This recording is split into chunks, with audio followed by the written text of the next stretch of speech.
It's the most outrageous time of the year! No, Oh definitely my God. not doing that one.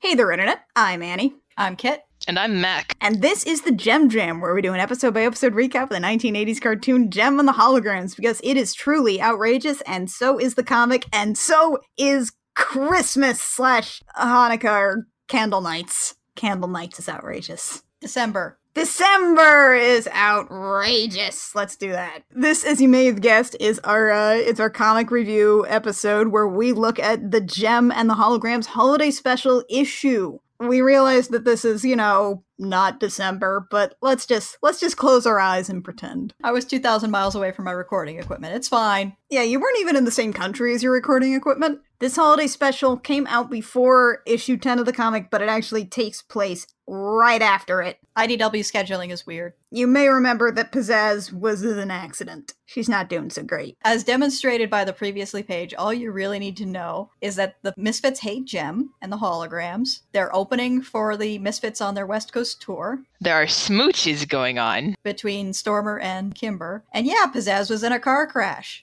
Before we catch up to it, this is another issue by a guest artist. This is Amy Meberson, who is doing art for today. She also did the art for the Muppet Show comic that came out a while back. She's the one who did the adult version of Skeeter that looked really good. She does great art. She's very good. She does a lot of cute stuff, as you will see, because this episode is pretty much nothing but cute stuff. This is our holiday special, which means that we are basically just going to be getting into holiday shenanigans. And everything's going to be fine, it's going to be cute and fun, and it's going to be everything that holiday specials should be. And this is also kind of correcting an error. Chris Sims has pointed this out a lot when he talks about JEM, is that they never did a holiday special. They did a Halloween episode, but they never did a holiday episode. Which is weird, because everybody else did. Yeah.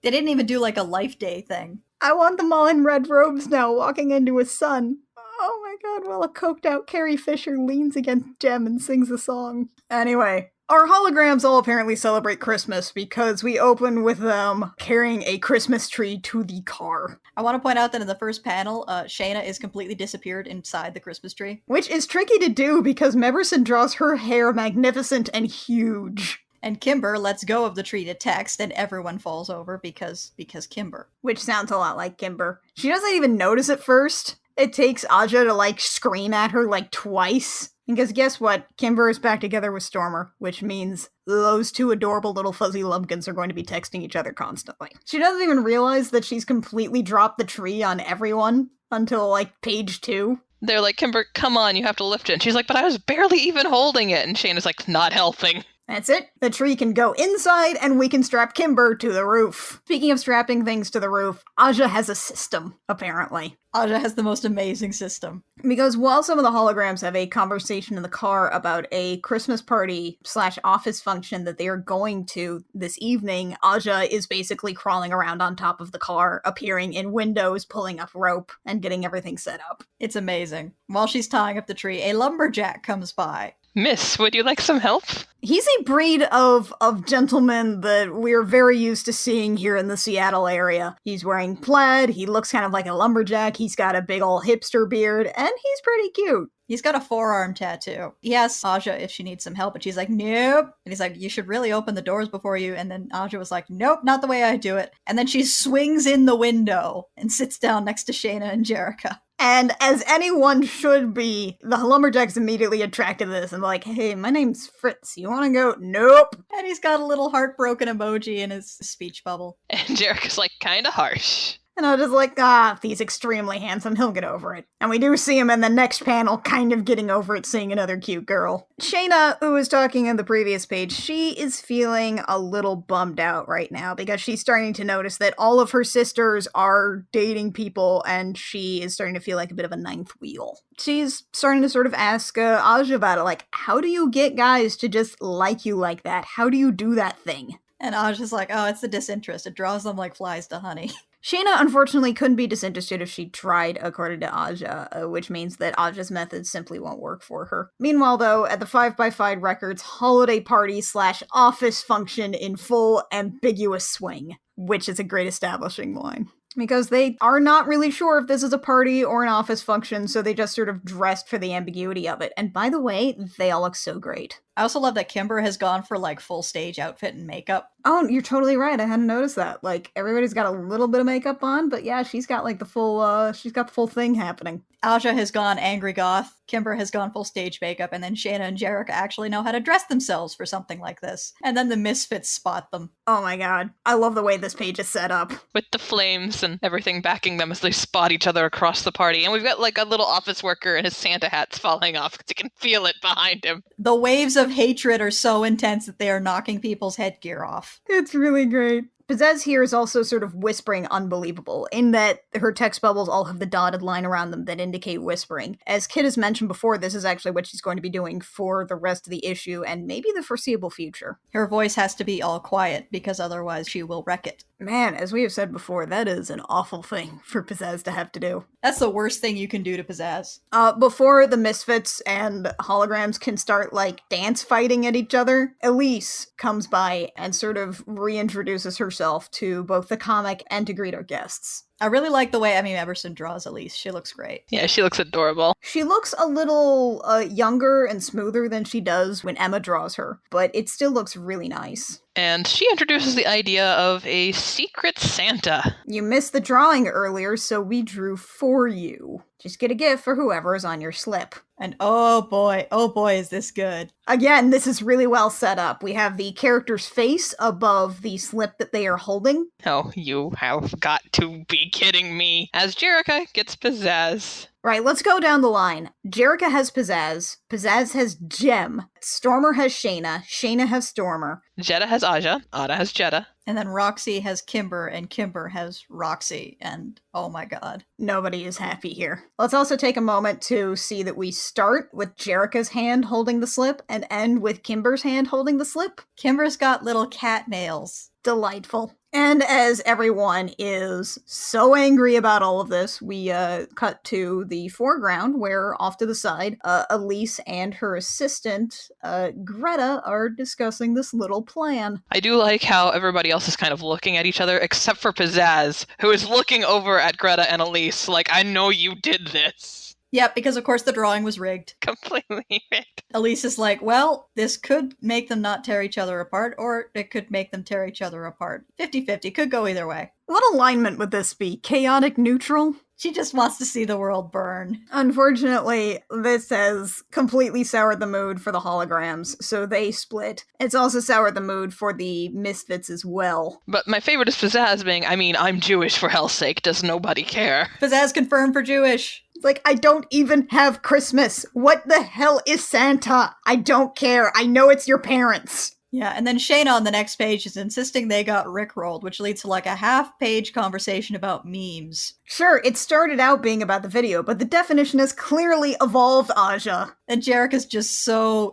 done with this conversation in the fourth panel. I love her expression on panel 4. It's so good. Guys. Oh my god, shut up! I don't even know who Rick Ashley is, declares Kimber. Astley, he's... I don't care! I care that I have to buy a stupid Roxy a present. They consider just getting all of them coal. And Kimber's like, not Stormer, she shouldn't get coal. And Shana, being the sweetheart mom of the group, is like, oh, okay, I got Stormer. I'll get her something good. Kimber is immediately dazzled by this. Oh my god, you should make her an amazing dress! Okay, sure. Do you know her measurements? I know everything. Kimber, when did that come up? Think of how weird people are about their stars. There's probably a cover of the Misfits talking about all of their measurements in an interview in some magazine somewhere. Ew! I refuse to believe that that happens in this universe. I'm gonna say instead they have gone clothes shopping together. But Jerica actually jumps from that and says, you know what? Let's actually get them gifts and stuff. I mean, we got even when we held our own concert that totally wrecked their concert. Yeah, they're deciding to be the bigger people about this. And then I'll just like, well, my hand still aches in the rain. No, it doesn't. Well, it could. And Jerica notes that what they did was unforgivable, but they were fine. They can still plan everything, and maybe it was just Clash acting on our own. I mean, we're the good guys.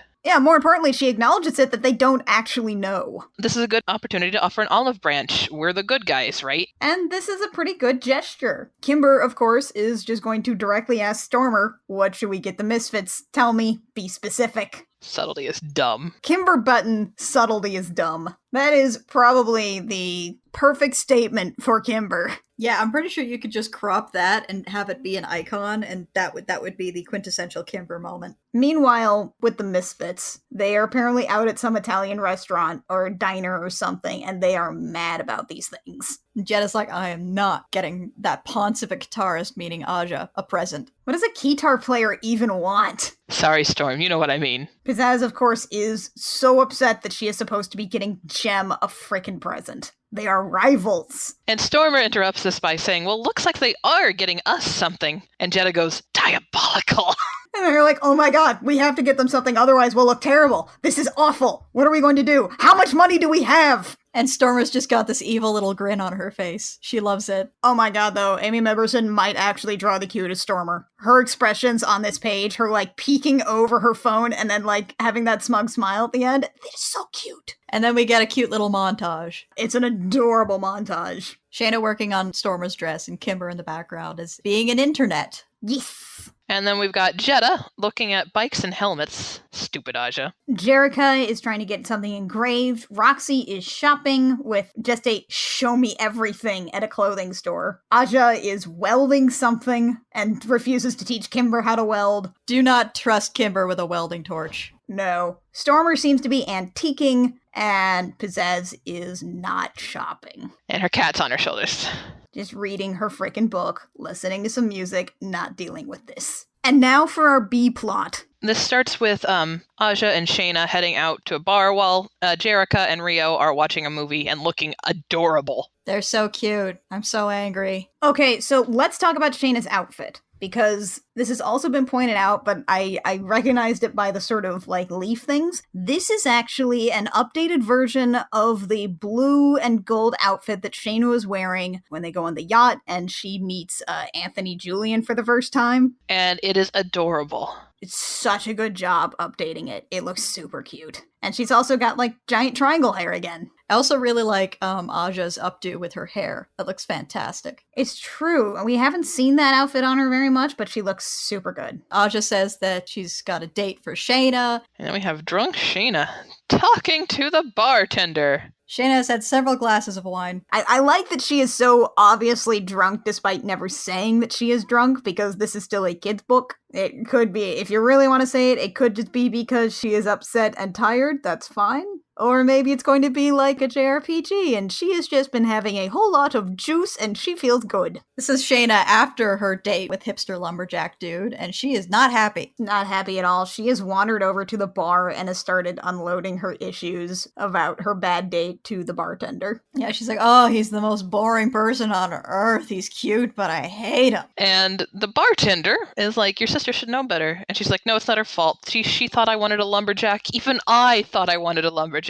Shana calls her date a fake hipster lumberjack, which is basically the opposite of being a real lumberjack. And then she notices that the bartender is awfully cute. Hey, you're cute. Thanks, you too. No! Yes! It's so cute. It's so cute. Aja comes to take Shana home. Shana is still awfully enamored with the bartender. Can he come too? It turns out that his name is Tony. That's right, people. That's short for Anthony! I explained this to John, and he was like, bartender is kind of a downgrade from music video director, isn't it? Maybe he owns the bar. This looks like a pretty swank bar. I also want to point out that the bar is called Pub Zero. That is not a pub. I know from pubs. I posited that perhaps Anthony actually records stuff in his spare time. Yeah, I can't imagine many people can make a living as a full-time music video director anymore. Yeah, definitely not. If anything, he'd be like a YouTuber. And then after we have finally met Tony, hopefully we will see more of Tony because he is cute. We come to the day the presents have arrived. I had read this when it came out, which meant that it came out before issue 10, which meant that I was confused why Roxy and Jetta were at the same place. I do wonder how Aja and Kimber did it, or did they just ask Rio to kind of get it to where they needed to go? The important thing is, all of the Misfits have gotten their presents, and their presents are great. Jetta and Roxy got some little Rock'em Sock'em Misfits designed to look like them. Jerica slash Jim got Pizzazz a cat collar with her cat's name on it, Mad Mardigan. It's engraved. It's got this cute little jingle on it. Also, the collar is the same kind of green that Pizzazz has in her hair. It's so cute, and it makes me want to rewatch Willow. Speaking of cute, Stormer's dress is so cute. Meanwhile, the holograms are opening up presents on what we assume to be Christmas morning. And Kimber got Synergy a present. Oh my god. And Synergy's able to project herself wearing it. It's a goofy Christmas tree hat. It's got ear flaps. Like, I know you can't really wear it, but I wanted to get you something. But I can wear it, Kimber. Thank you. I love it. And they've opened up everything else but the Misfits presents. And they're looking at it like there might be something that explodes in there. You know, considering cartoon Misfits, it's not unreasonable. No. We all assume that Pizzazz did not get Jerica slash Jem anything, and, you know, she wasn't really bothered by it. But Aja got a motorcycle helmet from Jetta. Is really cool looking. Kimber got a Rainbow Dash onesie from Roxy, and she puts it on immediately. Shana got this gorgeous, what's the name for this thing? It's an antique dress form. It's beautiful. I want it. Ding dong, it says in the bottom right-hand corner as a visitor shows up. And Pizzazz is at the door. Because that cat collar, she looked at it and she was like, darn it. Yeah, she's here to give Jim her present. And so Jerica's like, I'll go get her. She transforms into Jim into the worst costume. She does this thing right at the door where it's like, Jem, coming!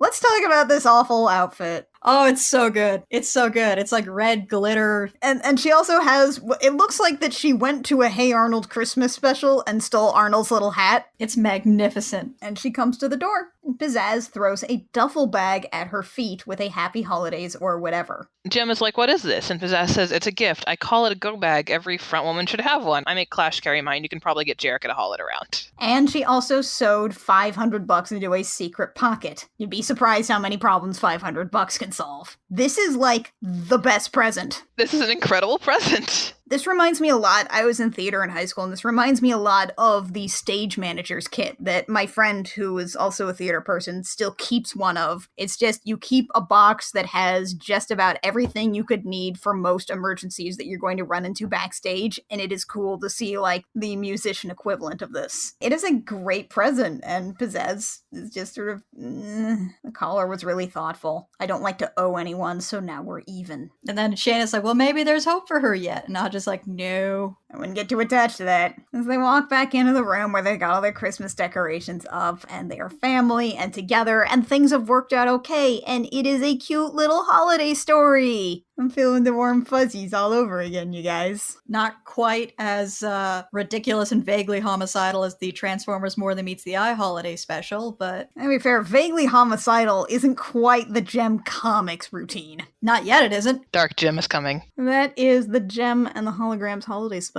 I really enjoyed this, you guys. The art was super cute, the writing was fun, the colors as ever were spectacular. It's all adorable. I love the character development opportunities that holiday specials and stuff provide. I mean, in Halloween, you get to see what everybody dresses up as. And in Christmas, you get to see what everybody gives each other as gifts. Definitely, like, right around December, it's sort of that truce period. It's just like, you know what? It's the holidays, goodwill, etc. Let's just not be jerks for like 5 seconds. Which is sort of the moral of most holiday specials. Let's not be jerks to each other for 5 seconds, please. Except for Life Day, the moral of which is watch some Wookiees fritter away an afternoon. Actually, I think the moral of the Star Wars Holiday Special is B. Arthur is so done with everything. Anyway, I think that'll wrap it up for us today. Join us next comic review and we will finally get into the saga of Dark Gem. We are so stoked about that. We are so stoked for Dark Gem. Yeah, I don't even care if it's bad. It's going to be great. The Gem Jam comes out every Sunday on iTunes, SoundCloud, Stitcher, and YouTube. You can also find us on Twitter and Tumblr. We are at the Gem Jam just about everywhere else except for Twitter, where we are at Gem Jam Cast. We are also a Patreon-supported podcast. If you like what we do and you have a couple extra bucks, it'd be cool if you could donate. If not,